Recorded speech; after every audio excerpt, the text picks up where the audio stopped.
ইয়া আইয়ুহাল্লাযীনা আমানু ওয়া আমিলুস সালিহাত কানাত লাহুম জান্নাতুল ফিরদাউসি নুজুলা। আমরা আল্লাহ রাব্বুল আলামিন দুইটা শর্ত দিলেন।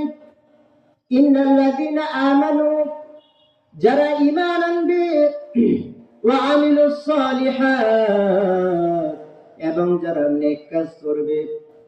দুইটা শর্ত দেওয়ার পরে আমার আল্লাহ রাব্বুল আলামিন একটা সুসংবাদ দিলেন। কানাত লাহুম জান্নাতুল ফিরদাউসি নুজুলা খালিদিনা ফিহা লা ইয়াবগুনা আনহা হিওয়ালা। আল্লাহ রাব্বুল আলামিন দুইটা শর্ত দেওয়ার পরে তারপর আমার আল্লাহ জানাই দেন, ও দুনিয়ার মানুষেরা, ঈমান যদি আনো আর নেক কাজ যদি করো, আমি আল্লাহ রাব্বুল আলামিন তোমাদেরকে এমন একটা জান্নাত দিব, যেই জান্নাতে একদিন না, 1 বছর না, 10 বছর না, 50 বছর না, ওই জান্নাতে তোমরা অনন্তকাল থাকবা। একটু আওয়াজ করে বলা যাবে কি সুবহানাল্লাহ?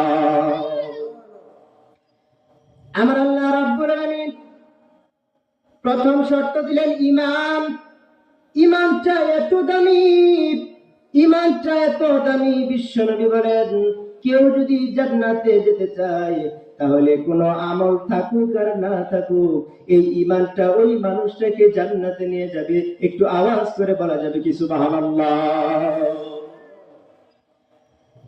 ভাইরা আমার, বন্ধুরা আমার, ঈমানটা এমন জিনিস, যে জিনিসটা দেখা যায় না, ঈমান মাপা যায় না। আমাদের যদি জ্বর আসে, আমরা থার্মোমিটার নিয়ে বগলের নিচে রেখে দেই, আর একটু পরে বের করে বলি 102। কিন্তু ঈমান এমন একটা জিনিস, যে জিনিস মাপা যায় না, ধরা যায় না, ছোঁয়া যায় না, যেটার খবর একমাত্র আমার আল্লাহ রাব্বুল আলামিন জানেন। জোরে কোন ঠিক কি ঠিক না? এই জন্য এই ঈমানটা যদি কোনো মানুষের মজবুত থাকে, ঈমানটা যদি মানুষের পরিপূর্ণ আমার আল্লাহর উপরে থাকে, আমার আল্লাহ রাব্বুল আলামিন জানায় দেন, আমি ওই মানুষটাকে জান্নাত দান করব। শুধু জান্নাত দান করব না, এমন জান্নাত দান করব যে জান্নাতটা জান্নাতের মধ্যেও শ্রেষ্ঠ।